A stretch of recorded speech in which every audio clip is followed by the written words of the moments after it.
We're in Des Moines, Iowa, head of the Republican Caucus here on Monday, and I'm joined now by Bruce Rastetter. Mr. Rastetter, thank you for joining Bloomberg Television. Well, thank you for having me. What a wonderful day to be here with the weather, but I'm really pleased to be here. All the candidates are here in Iowa. We're here for the caucus. They've been courting your support. Who do you feel is best equipped for the Republican nomination? I think, and I've thought about that, and obviously one of the special things about Iowa, you have an opportunity to participate, and everyone does, and it isn't hard to meet each candidate multiple times. I've been active politically and in the past. This year I decided to spend time with the candidates, but let them meet, our network, farmers, see what Iowans thought, and so I've been waited to the end here now to talk about who I'm going to support. And as I think about it and the challenges of the economy, border, immigration, the world being less safe, it gets back to, I think we have a guy that's running that has done it before in President Trump. You know that he can continue to improve this country, make it better. And so I'm going to be supporting President Trump on Monday night at our caucus and announcing that today. Like you mentioned, the economy in polls in Iowa, also in our Bloomberg News poll in swing states, continues to be the top issue. But a lot of the Republican candidates have very similar platforms, at least on the face, when it comes to economic policy, whether that's cutting the deficit, reducing government spending, increasing energy production, for example. How do you see former President Trump breaking through on an issue that is so important to Americans? Well, I think that just the experience on government spending, we all know is out of control. And that is contributing to inflation. The energy policy initially fast-forwarded inflation by what happened and the lack of embrace with that. And then the supply chain, immigration, workers, the ability to make sure that we get that under control. And interest rates more than doubling. So interest rates on lines of credit that I know businesses have and farmers have has gone from 2.5% to 8.8%. And there's less profitability today in agriculture, for instance, than there was before. So I think, and we've had dramatic wage increase that has been eaten up by inflation. And I think people worry, and our employees and I worry, that we have to get that under control. And I think he's best equipped to do that, having done that before, and can institute policies quickly that make that happen. When you're talking about these Washington economic policies, whether it's the interest rates or government spending, I'm wondering, are you concerned about the message to markets that we keep seeing out of Washington when it comes to government spending and the shutdown deadlines, kind of these constant clashes in Congress and with the White House when it comes to funding our government? Yeah, I mean, and clearly Washington has significant chaos. I think that's one of the challenges that, there certainly should be some common sense things to manage the budget and stop wasteful government spending at the same time of incentivizing private business to invest. But you have tax bill changes that with bonus depreciation going away the last couple of years and decreasing that stifle investment. You have more government regulation, and you have high interest rates that really affect borrowing that money and making the business work. And so unless there's more of a comprehensive plan, but it's clear there is a divergence of views in Washington, and the inability to manage together and work together is just so sad that that's happening to the country, that we can't fix that. And I think that's why we have elections, and I think that's why the public is extremely concerned about the economy and inflation, the border, world security, all those things that affect their daily lives, that in a dramatic way, increases in electric costs, increases in health insurance. Our health insurance in our company went up 30% last year, and it's going to see another round of 30%, we just found out, by March 1. And so that affects the company, it affects the employees and their families, and eats up more disposable income that is really challenging. You've advised on some of these issues before, right? You were on President Trump's 2016 agricultural advisory. committee, during that campaign, your name had been floated as a potential pick for agriculture secretary. I'm wondering if you've spoken to the Trump campaign about a potential spot in his cabinet. No, I haven't. I think we're busy with our projects and doing things. And I think what I try and do is make an impact on policy. It's just like we talk a lot about ethanol and biofuels.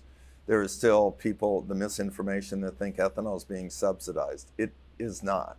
The only subsidy for agriculture is federal crop insurance. And so that's because of the profitability of ag. But we're also at a 5-year low in the corn market. So I talk about markets and maintaining a fair playing field, the importance of China, but also China having fair trade, not just free trade, and the opportunity to have more value added in the U.S. that is critical to the farm economy. So I spend a lot of my time working with our people and our companies and our investments, but in particular sending a message. We can have common sense approach, but we have to be really careful how we approach that, because we have competition in the world that is much different from an ag and production standpoint, in particular Brazil and their productive capability and other ag countries around the world. And we have to sustain new markets by embracing a lower carbon world that will allow us to do that. And I want to ask you questions about that as well, but I just have to press you once. If you were approached with the job, would you be interested in serving in the administration? I was president of the Board of Regents for 6 years in Iowa, and the universities and something that's really important. I'd welcome a chance to be part of public policy in that dialogue. I'm not sure I need a cabinet position. I don't need to be ag secretary to do that, but I admire those people that do. So you mentioned ethanol. As part of some of their closing arguments here in Iowa, we saw candidates Nikki Haley and Ron DeSantis attend the Iowa Renewable Fuels Summit. President Biden has pledged net zero by 2050. I'm wondering how you see ethanol playing a role in the future of a cleaner economy. Yeah, it clearly has a critical role. It always has. The reason you have clean air in California and not MTB in the water supply is because of ethanol. It was earlier developed to have inner city air burn cleaner, or be cleaner. And then beyond that, it has been an important substitute for oil and gas as part of the gas supply to lower carbon scores and make it more sustainable. And so ethanol will continue to have a huge role, and the technology that's happened. When I first started in the ethanol industry, we produced 2.5 gallons of ethanol per bushel of corn. Today, those plants are running at 3 to 1. And they have dramatically taken down their carbon score, which is really the amount of inputs it takes to produce a gallon of energy. And so today that's been cut in half. The Summit Carbon Pipeline that captures CO2 will take 35 points off of that. With all the other investments that are happening in agriculture to make it more sustainable, we can go to net zero carbon biofuel within a decade. And we can produce sustainable aviation fuel out of ethanol. So the world of aviation fuel can lower its carbon footprint as well.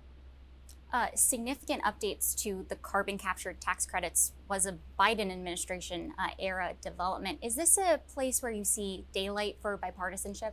Yeah, I think it has been. The story around decarbonization of the economy, in particular 45Q tax credits, was originally passed under Bush, enhanced under Paul Ryan and the bill that President Trump signed on 45Q, and then the IRA signed by Biden increased and enhanced various components of that as well. So it's been bipartisan. And I think that's a great message and great part of it that gets lost in some of the dialogue, that it's important to have that bipartisan. So instead of a carbon tax, it's a carbon credit that incentivizes infrastructure being built, that helps lower the carbon score permanently. But more importantly, I think for ag, and our message has been attaining new markets. It allows them to attain low carbon fuel markets around the world that ethanol and biofuels in the US today can't. And it also allows sustainable aviation fuel with the technology to happen to lower the carbon score in jet planes. And we always say that I don't think anytime soon we're going to be having 20,000 pounds of battery flying around in a 747 hauling people. But you can do it through the sustainable aviation fuel, and the technology exists to be able to do that. Well, because I wanted to ask you, the other side of this is that tax credits for biofuels and carbon capture aren't as generous as the electric vehicle subsidies that we're seeing. I'm wondering what you make of the Biden administration's push for EVs and the potential impacts that there could be on the Iowan economy. Yeah, I think EVs is just, clearly the unintended consequences of electric vehicles is going to be disastrous for this country. It really is. And when you think about every American, whether you're poor, middle class, or wealthy, has to use electricity. And electricity contributes to everything that we eat, consume, and do, whether it's refrigeration and food, or whether it's that utility bill. And in my mind, the carbon scores are not lower in electric vehicles than they are in ethanol and biofuels, because of the majority of the electricity produced for electric vehicles comes from coal, and with a much higher carbon score. But also you have the fact that as you have middle class and poor people pay significantly more for electricity, and clearly the marketplace is showing and consumers are showing they don't want to buy them. And it's just like Iowa now with 35 below wind chill and the inability of those electric vehicles to maintain charges, the cost of charging them. And we can solve that problem with biofuels and oil gas. I think that's the good news about 45Q is you've seen oil gas companies, a guy like Harold Hamm, combining to work with ethanol in our project to decarbonize liquid fuels so consumers don't have to go down this route of electric vehicles. But we have to create that alternative. And consumers need to know that, but the impact will be significantly less on poor and middle class people who essentially have an extremely high tax increase because of electric vehicles. So I think while there are some things good to decarbonize, there are some pathways here that just don't make sense. What sort of tax credit policies on biofuels would you be advocating for, no matter who the administration is moving forward? What sort of policies in this area would you I think you have 45Q that provides a tax credit if you make the investment to lower carbon scores in biofuels, gas, oil, coal plants, and that will stop the emission of CO2. But more importantly, it gets to new markets. But I think sustainable aviation fuel requires 45Z, that's part of the IRA, and was in addition to the 45Q that provides a direct payment. The lower your carbon score, the higher the payment. So with that, then there are sunsets on these things. Just like ethanol used to be subsidized, it's not today. We can incentivize through tax credits and incentives to improve the environment, but then also to attain new markets. With sustainable aviation fuel is a 100 billion gallon market compared to ethanol today produces 15 billion.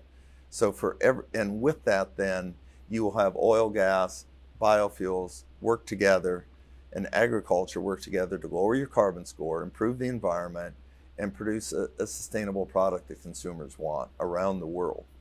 So great transition, because part of this conversation about markets, of course, is China. Nikki Haley made that a big point of her speech during the summit. Earlier this week, the most recent USDA data shows us that China was the largest purchaser of U.S. farm goods in 2022. I'm wondering if you feel that our exports are too reliant on China. Yeah, I think so much of what we talk about in the U.S. is how do we produce value-added and export value-added products rather than commodities? And how do we do more manufacturing and production of a variety of products? Like we have a vital wheat gluten plant in Kansas that 80% of the vital wheat gluten for bakery and for pet food is imported. We produce a lot of wheat in this country. Why shouldn't we manufacture that here and have that here? Same thing in China on the supply chain. We should bring that back, including, drugs and healthcare. But we need to have markets in which other countries buy the product that the U.S. wants. But you point out they're the largest purchaser of U.S. ag products. They also purchase more from Brazil than they do from us. Brazil surpassed the U.S. in soybean exports to China a decade ago.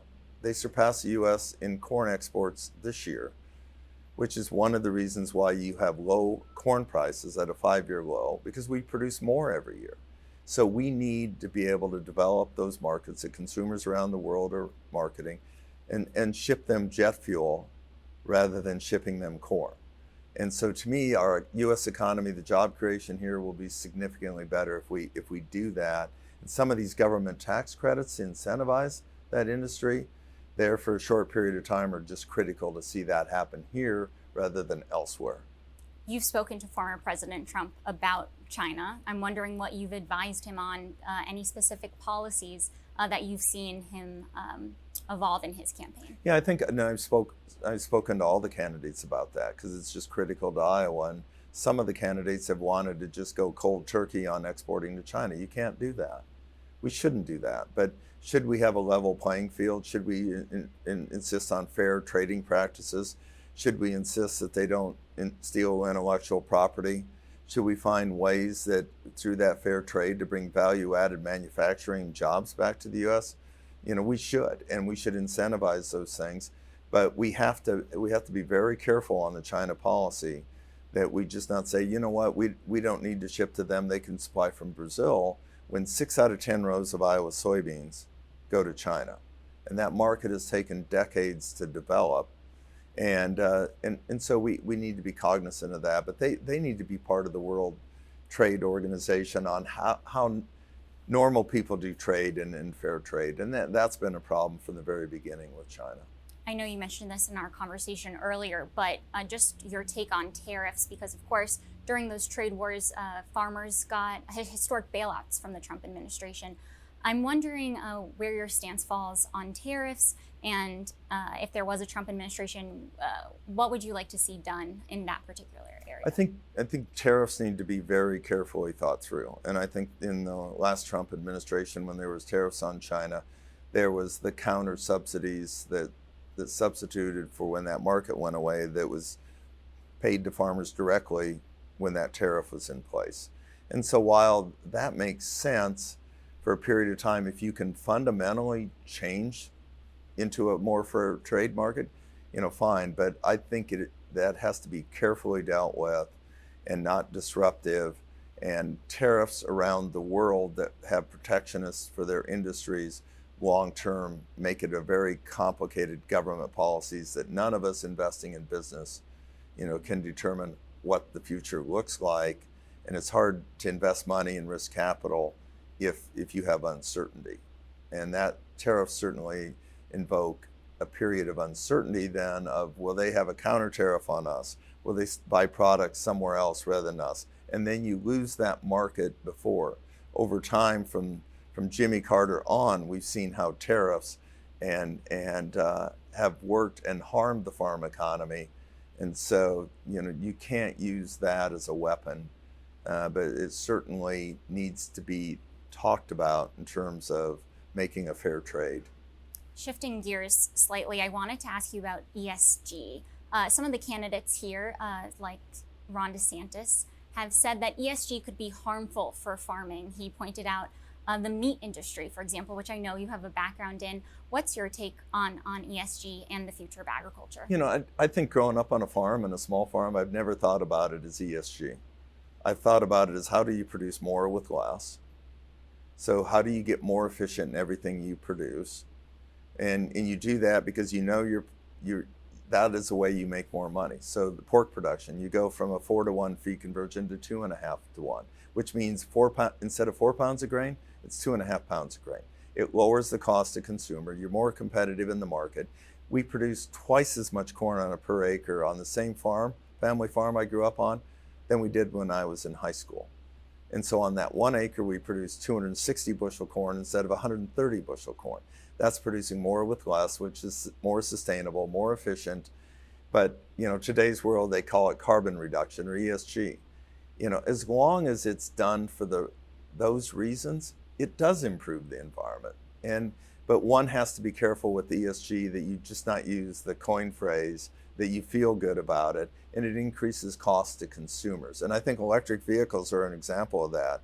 We can run around with all the virtue that we have, but if you have a virtue vehicle because you feel good about driving that vehicle, but actually has a higher carbon score, increases your electric bill, that's probably an ESG I wouldn't want to be part of. But I do want to be part of how do we improve the environment? How do we lower costs? How do we be more sustainable? But how do we attract and have products that consumers want to buy around the world? And the world is demanding more sustainability, and we've got to focus on that.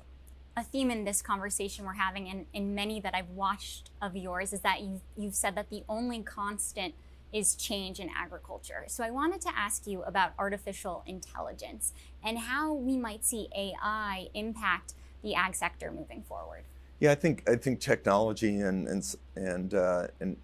it's back to tracking inputs. You track inputs and dollars you spend, whether it's on chemicals, seed, fertilizer, cost per hour to run a tractor, and to be able to lower your costs, be more profitable, and to produce a healthier product for consumers. So that, with that then, how you can improve doing that using technology, AI is going to play an important part of it. Autonomous tractors and all the technology that can happen in agriculture that can be fast forwarded. And obviously there's concerns about all that, and as people talk about it, but it is the next frontier, and agriculture will embrace it. And there will be new software systems and tracking systems that help make lower cost, benefit the world in food, fiber, and energy production, and lower costs. And so I'm less concerned about some of the things people are in healthcare and otherwise as I am how it can improve and help society. And you're just starting to see some of that come out that is tied to the systems that exist. It's going to take a while, but clearly having more access to information and accurate information to make decisions is going to be one of the real benefits for agriculture. I'm wondering if, just quickly on that point, if you could talk about the labor market and AI, particularly in this. I know you mentioned before that there's a shortage of workers. How do you see the Iowa economy adapting to the current labor market decisions? And do you see maybe that's a place for AI, which could cause a disruption in our labor market? I think it's a place for AI, and it's a place for AI in terms of tracking health of animals and country. We talk about traceability of food. That's really important. You should know where your food is produced and where it comes from. But also from a labor standpoint, agriculture in particular, a significant amount of what we do in Iowa requires people that actually want to work and want to do physical labor. And because you have living, breathing animals that need care, you have manufacturing, you have agriculture, you have driving tractors, you have all the work and building buildings that we need people that legally enter this country. And we have a large HUA program, as does about every farmer in Iowa, and to make sure that we can access those workers and not have government bureaucracy that stifles that. And we have people that have been coming here for a dozen years, and they can't bring their wife or their family here while they're working here. It would take 3 or 4 years if the paperwork actually goes through to be able to do that. And yet they're standing in line at the border with their paperwork behind illegal immigration that are taking hours to get through. They tell us how unfair that is. And then the government can't have sensible programs to not just the people with degrees coming here, but the people that want to work and contribute and have a better life and have their families be here is just, to me, just doesn't make sense. And we ought to be able to fix that. And people ought to be able to talk about it and have some solutions to this. One last question, just to bring it back to the 2024 race and why we're in Iowa. The nation's spotlight is on Iowa and the caucus on Monday. But there's been some criticism about Iowa going first in the nominating process. It's partly why Democrats moved away from Iowa being first, that Iowa might not be reflective of broader issues in the country. I'm wondering if you can talk a little bit about that and why you feel Iowa plays such an important role in our presidential contest. Yeah, I think Iowa plays an important role, and it has for a long time, but also this state has become much more diverse. It's become more urban and as well as the rural. And certainly is much different than I was a kid on the whole diversity that we see in Iowa and how people think and approach candidates, and take the time to listen, and take the time multiple times to listen to candidates rather than just TV ads, that establish positions and then they all attack each other. And so I think different than a primary and the length of time that it takes and the ability to connect with individual people is still really important. And Iowans take that seriously.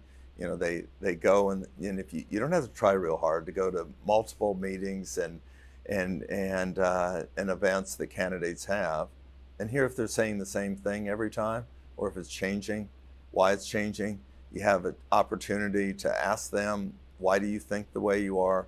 And so I think it makes better candidates, and it also flushes out for you and others in the media, what they're saying, how their positions are changing, and that's good. And so I think Iowa will maintain that role, and irrespective of 35 below wind chills on Monday night. Great. Bruce Rastetter, thank you for joining Bloomberg TV. Thank you.